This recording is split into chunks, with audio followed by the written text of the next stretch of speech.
Depuis le XIXe siècle, les expositions internationales et universelles se multiplient, témoignant principalement des progrès de l'industrie, des sciences et des arts. C'est dans ce contexte favorable qu'est née il y a 120 ans l'idée de créer à Nancy une grande manifestation. L'Exposition internationale de l'Est de la France ouvre ses portes le 1er mai 1909 et accueille durant 6 mois plus de 2 millions de visiteurs.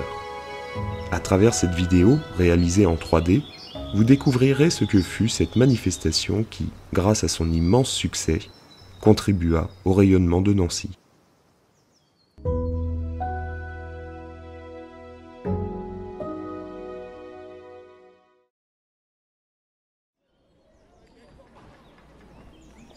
Depuis la place Stanislas, il était possible de se rendre à l'exposition en direction du sud-ouest, le secteur du parc Sainte-Marie.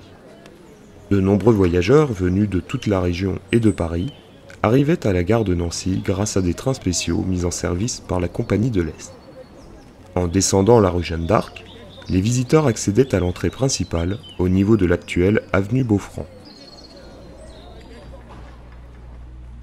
L'exposition s'étendait sur un vaste terrain, occupé de nos jours par Nancy Thermale, le parc Sainte-Marie et l'avenue Beaufranc. Plus de 2000 exposants participèrent à l'événement, 3 secteurs composaient le plan général.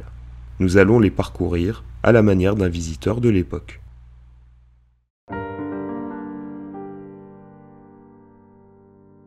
Le premier secteur constituait l'entrée principale. Signalée par sa porte monumentale, celle-ci ouvrait sur une avenue accueillant le village alsacien, le village sénégalais et le palais des Beaux-Arts.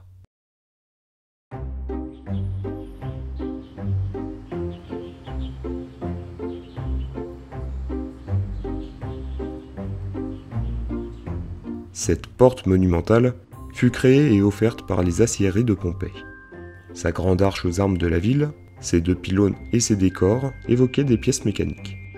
L'ensemble devait impressionner les visiteurs en témoignant du savoir-faire industriel et artistique du territoire.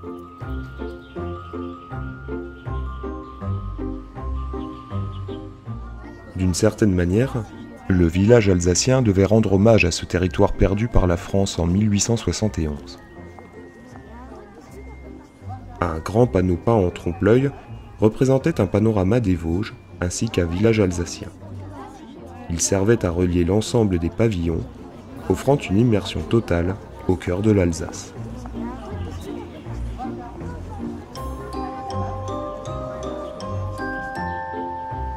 Le village avait été conçu sur le principe d'une enfilade de boutiques aux allures de maisons traditionnelles à pans de bois.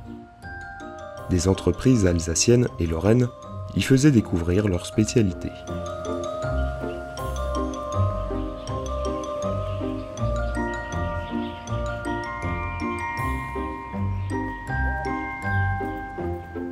La maison alsacienne, rare élément toujours visible aujourd'hui dans le parc Sainte-Marie, était une véritable ferme datant du XVIIIe siècle qui fut démontée, transportée et reconstruite pour l'événement. On y exposa l'art populaire alsacien dans des décors rustiques.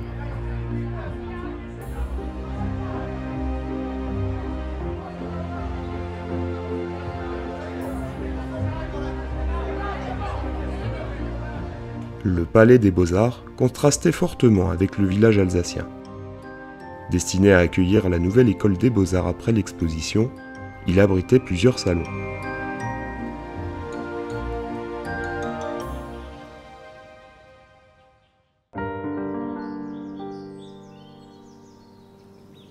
Le parc Sainte-Marie était occupé par de nombreux pavillons. Vu l'importance de cet espace, nous procéderons en 3 temps pour le découvrir.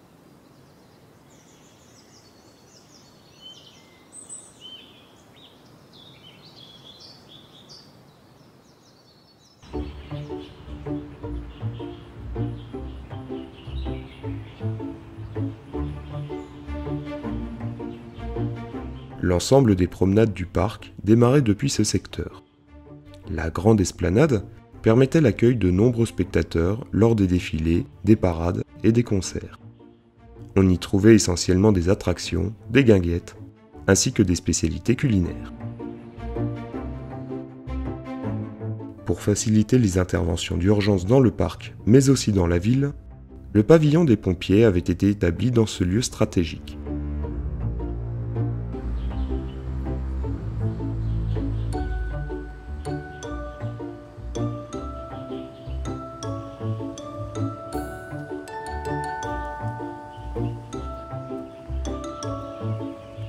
L'allée principale était un des axes les plus fréquentés. L'inauguration officielle eut lieu le 20 juin, bien après l'ouverture du 1er mai. À cette occasion, Ludovic Bochet, le maire de la ville, Louis Laffitte, le directeur général de l'exposition, ainsi que Louis Barthou, le ministre des Travaux publics, étaient en tête d'un cortège très impressionnant.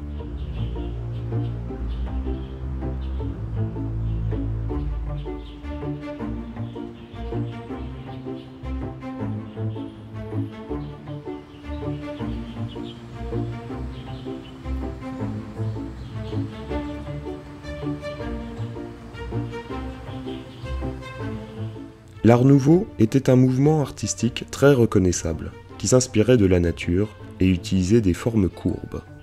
Plusieurs pavillons furent dessinés avec ces formes douces et élégantes, comme celui de la Chambre de commerce et celui des magasins réunis.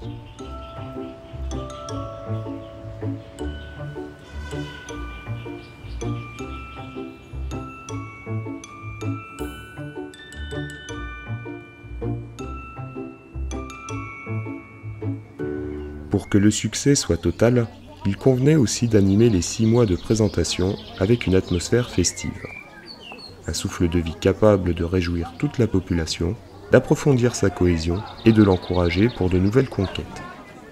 Il paraissait indispensable de consacrer une large part de l'exposition aux attractions susceptibles d'attirer la foule et en même temps de délasser ceux qui étaient venus pour étudier.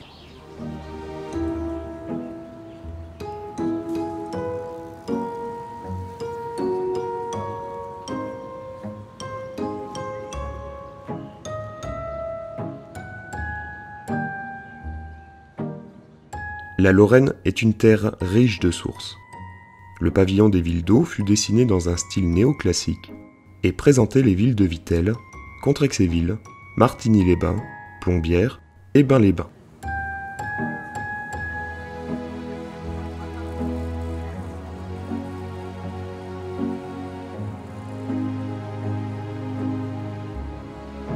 Le journal de l'exposition paraissait 3 fois par semaine. En plus d'être une vitrine pour les curieux qui souhaitaient découvrir les secrets de fabrication, il constituait la mémoire de l'événement.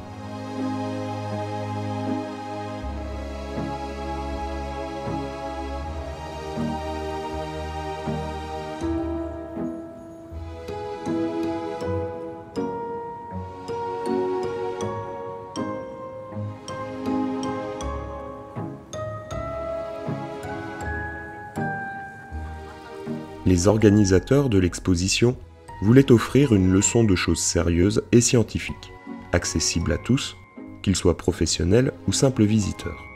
Il s'agissait de montrer le parti que les populations de l'Est avaient su tirer des ressources de leur pays et le résultat de 40 années d'efforts constants et de solidarité au service de l'œuvre commune.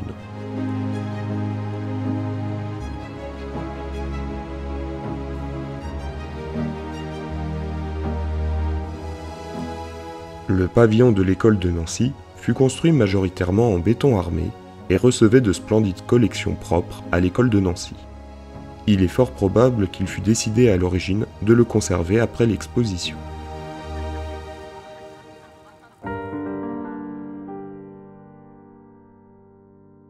Six palais s'articulaient autour d'un jardin à la française, celui des fêtes, de la métallurgie, de l'électricité, des textiles, des arts libéraux, de l'alimentation, et un 7e en retrait, celui des transports.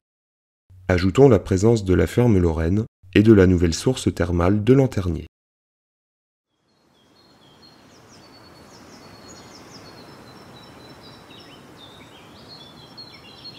À l'origine, un grand et unique palais accompagné d'un château d'eau central avait été imaginé.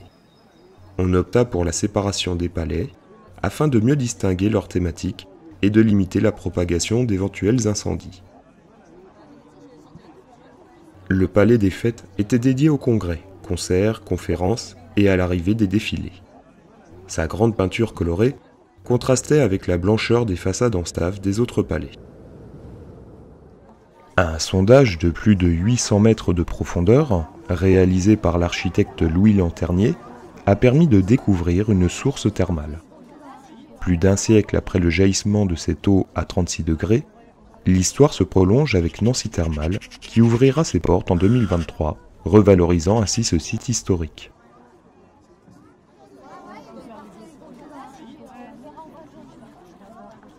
Ces façades furent conçues par différents architectes avec des variétés esthétiques, mais tout en référence à l'Art nouveau dans un souci de cohérence.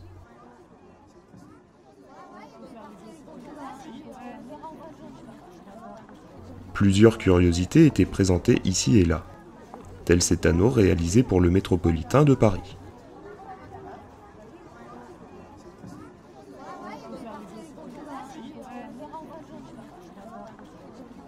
Le palais de la fée électricité. Sa porte à double ventail évoquait les ailes d'un papillon. Une centrale électrique autonome fut créée pour alimenter en partie l'exposition.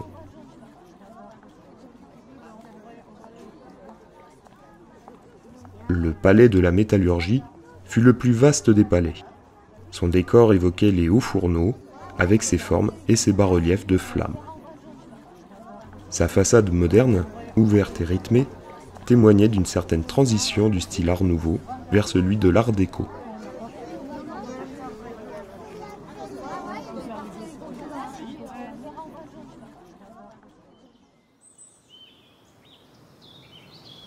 L'exposition internationale de Nancy aura su époustoufler les visiteurs par toutes ses merveilles. Mais un autre spectacle allait apparaître le soir.